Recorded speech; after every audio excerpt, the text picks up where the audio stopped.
सुंदरवन की जंगल में चंपा कौवी अपनी बहू टुनटुनी के साथ रहती थी। टुनटुनी का पति सुंदर कौवा खेती करके अपने परिवार का पेट पालता था। एक दिन बहुत तेज बारिश हो रही थी। उस समय सुंदर अपने खेत में काम कर रहा था। अचानक बिजली जोरों से चमकती है और सुंदर के खेत में गिर जाती है, जिसकी चपेट में सुंदर कौवा आ जाता है और उसकी मौत हो जाती है। फिर शाम हो जाती है। टुनटुनी घर पर सुंदर कौवे का इंतजार कर रही थी। माँ जी, पिंकी के पापा अभी नहीं आए, बहुत देर हो गई है। मेरा तो जी घबरा रहा है और ये बारिश भी रुकने का नाम नहीं ले रही है। तू ज्यादा सोच मत बहू, मैं अभी जाकर देखती हूँ कि सुंदर बेटा कहाँ रह गया। चंपा कौवी अपने बेटे को देखने खेत पर जाती है। वहाँ सुंदर कौवे को मरा हुआ देखकर वो जोर जोर से रोने लगती है। हे भगवान, ये तूने क्या कर दिया। एक ही तो घर में कमाने वाला था, तूने उसे भी अपने पास बुला लिया। अब मेरी बहू और पोती का कौन पेट पालेगा। किसी तरह वो रोती बिलखती घर पहुँचती है। टुनटुनी बहू, हम लोग लुट गए, बर्बाद हो गए। क्यों माँ जी, क्या हो गया और ये कहाँ है? जल्दी बोलिए माँ जी, मुझे बहुत डर लग रहा है। बहू, सुंदर पर बिजली गिर गई और उसकी मौत हो गई। इतना सुनते ही टुनटुनी बेहोश हो जाती है। थोड़ी देर बाद बड़ी मुश्किल से टुनटुनी को होश आता है।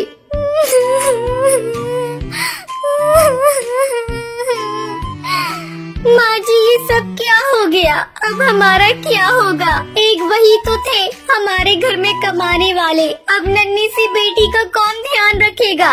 इस तरह कई दिन गुजर जाते हैं। टुनटुनी की हालत चंपा कौवी से देखी नहीं जा रही थी। वो टुनटुनी को समझाने लगती है। बेटा टुनटुनी, कितने दिनों तक सुंदर बेटा की याद में इस तरह रोती रहेगी? तूने कई दिनों से कुछ खाया भी नहीं है। जरा अपनी बेटिया को तो देख, तुझे दुखी देखकर ये भी दुखी है। ये तो खेलना कूदना भी भूल गई है और मैं भी बूढ़ी हो चुकी हूँ। अब तुम्हें ही अपनी बेटी के बारे में सोचना होगा। हाँ माँ जी, आप सही कह रही है। मैं कल ही जाकर कोई न कोई काम ढूंढने की कोशिश करूँगी।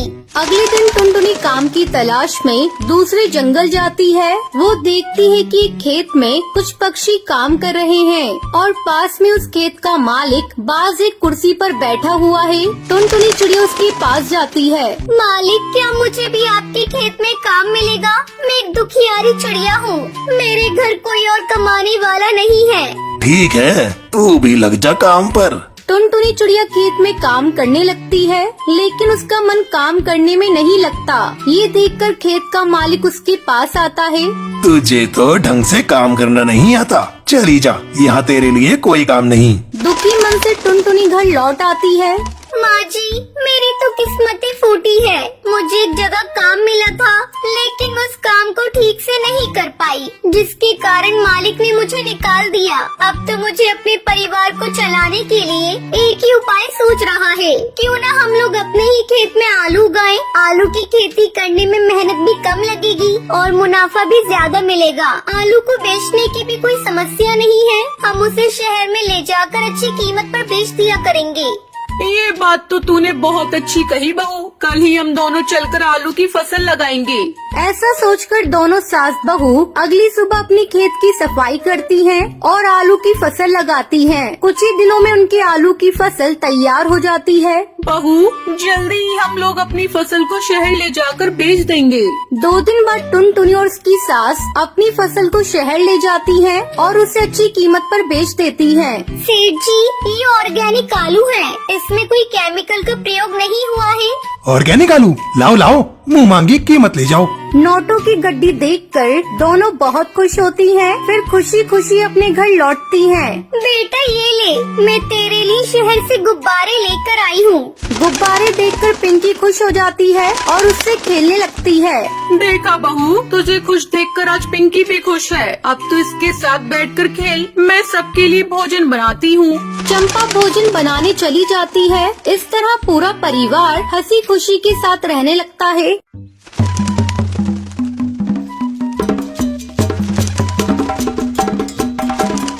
टुनटुनी और मोंटू कबूतर की कल ही नई शादी हुई थी। एक दिन मोंटू कबूतर की माँ अपने बेटे और टुनटुनी से कहती है, बेटा तो टुनटुनी को लेकर हनीमून पर चला जा। मैंने तुम दोनों की शिमला की टिकट बुक कर दी है। लेकिन माँ जी, आप अकेले यहाँ कैसे रहेंगी? बहू तू चिंता मत कर, मैंने तेरी बुआ सास को यहाँ बुला लिया है। अगले दिन टुनटुनी और मोंटू कबूतर हनीमून मनाने के लिए शिमला के लिए निकल जाते हैं।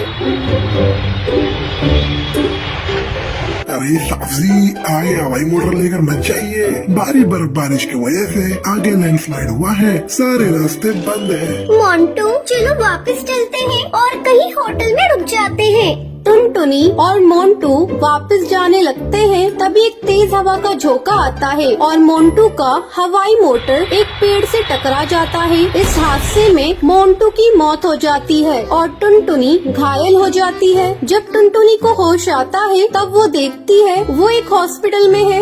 डॉक्टर साहब, मेरी बहू बोल क्यों नहीं रही है? माँ जी, इन्हें सदमा लगा है, जल्दी ही बोलने लगेंगी। कुछ दिनों के बाद मोंटू की माँ टुनटुनी को घर लेकर आती है। घर आकर टुनटुनी की बुआ सास, भाभी, आपको अभी भी समझ नहीं आया? आपकी बहू अपशगुनी है, आते ही इसने अपने पति को खा लिया। जी जी, ऐसा मत कहो, मेरी बहू अब शगुनी नहीं है। मैंने अपना बेटा खोया है तो इसने भी तो अपना पति खोया है। इसमें इस बेचारी का क्या दोष? पति के गम में न ठीक से खा रही है न ठीक से बोल पा रही है। इसी तरह रोज बुआ सास टुनटुनी को कोसती रहती थी। मोंटू की माँ से टुनटुनी का उदास चेहरा देखा नहीं जा रहा था। ऐसे में एक दिन वो टुनटुनी से कहती है, टुनटुनी, तू अपनी पढ़ाई फिर से शुरू कर दे, तू फिर से कॉलेज जाना शुरू कर दे बेटा। माँ जी, मुझसे पढ़ाई नहीं होगी, मुझे मोंटू की बहुत याद आती है। मैं उसके बिना कैसे जीऊंगी आप बताइए। मेरी बच्ची, होली को कौन टाल सकता है? मैं तुम्हारे साथ हूँ, मैं कल ही तुम्हारा एडमिशन कॉलेज में करा दूंगी। भाभी, तुम पागल हो गई हो क्या? विधवा बहू को कॉलेज भेज रही हो? अब तो इसे भगवान का भजन कीर्तन करना चाहिए, ना कि पढ़ाई।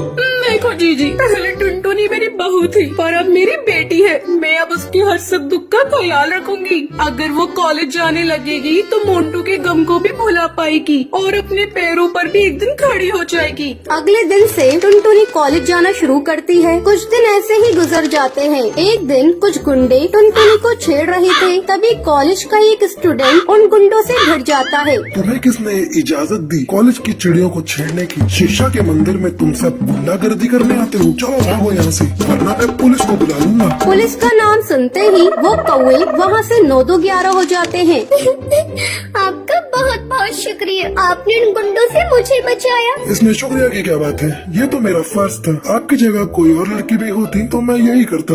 धीरे धीरे उन दोनों की नजदीकियाँ बढ़ने लगती है। टुनटुनी, तू हीरो से प्यार करती है तो उससे शादी क्यों नहीं कर लेती? क्या बताऊं बुलबुल, मैं विधवा हूँ, पता नहीं इसके घर वाले मुझे स्वीकार करेंगे या नहीं। ये बात जब टुनटुनी की सास को पता चलती है तो वो हीरो को बुलाती है। बेटा, मेरी जिंदगी का कोई ठिकाना नहीं, तुम बुरा न मानो तो मेरी बहू से शादी कर लो। माँ जी, इसमें बुरा मानने वाली बात कैसी? मैं टुनटुनी से शादी करने को तैयार हूँ और मैं अपने परिवार वालों को भी मना लूंगा। और कुछ ही दिनों बाद टुनटुनी और हीरो की धूमधाम से शादी हो जाती है। तो ये थी आज की कहानी। क्या आपको पता है मोंटू और टुनटुनी हनीमून मनाने के लिए कहाँ जाते हैं? अगर आपको पता है तो आप हमें कमेंट करके जरूर बताएं। अगर आपको ये वीडियो पसंद आई हो तो इसे लाइक और ऐसी कहानियाँ देखने के लिए मेरे चैनल को सब्सक्राइब करना न भूलें। गोपी चिड़िया अपने पति अहम कौवे और अपनी बेटी मीरा के साथ सुंदरवन जंगल में रहती थी। अहम कौवा जिगरबाज के यहाँ काम करता था और अपने परिवार की खुशियों का ख्याल रखता था। गोपी चिड़िया की बेटी मीरा भी एक अच्छे स्कूल में पढ़ती थी। वो सब बहुत खुश थे, लेकिन अचानक एक दिन गोपी चिड़िया की खुशी को नजर लग जाती है। अहम कौवा अपने दोस्तों के साथ शराब पीने लगता है। अहम कौवे, ऐसा कब तक चलेगा? आप अपने दोस्तों के साथ पार्टी करते हैं, शराब पीते हैं, घर में खर्चे का कुछ भी पैसा नहीं देते हैं। आप ही बताएं, मैं मीरा की स्कूल की फीस कैसे भरूं? उसके प्रिंसिपल का भी फोन आ चुका है। अगर फीस जमा नहीं करी तो मीरा को स्कूल से निकाल देंगे। ए चुप कर गोपी चिड़िया, मुझे ऑर्डर मत दे।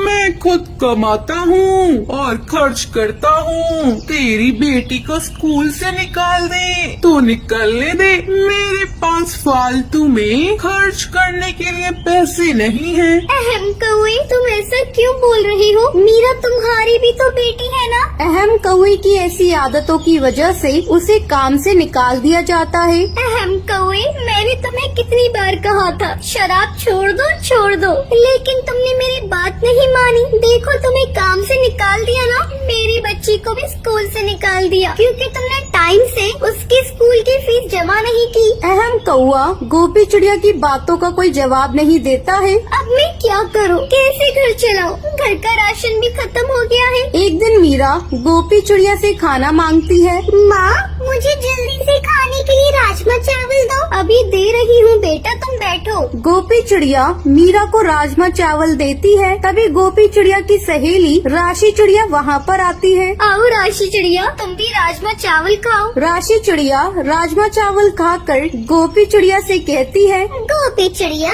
तुम्हारे हाथ में तो जादू है। तुम्हारे हाथ के बने राजमा चावल बहुत ही स्वादिष्ट है। लेकिन एक बात मेरी समझ में नहीं आ रही, तुम इतनी कमजोर कैसे हो रही हो? तुम्हें कौन सी चिंता खाई जा रही है?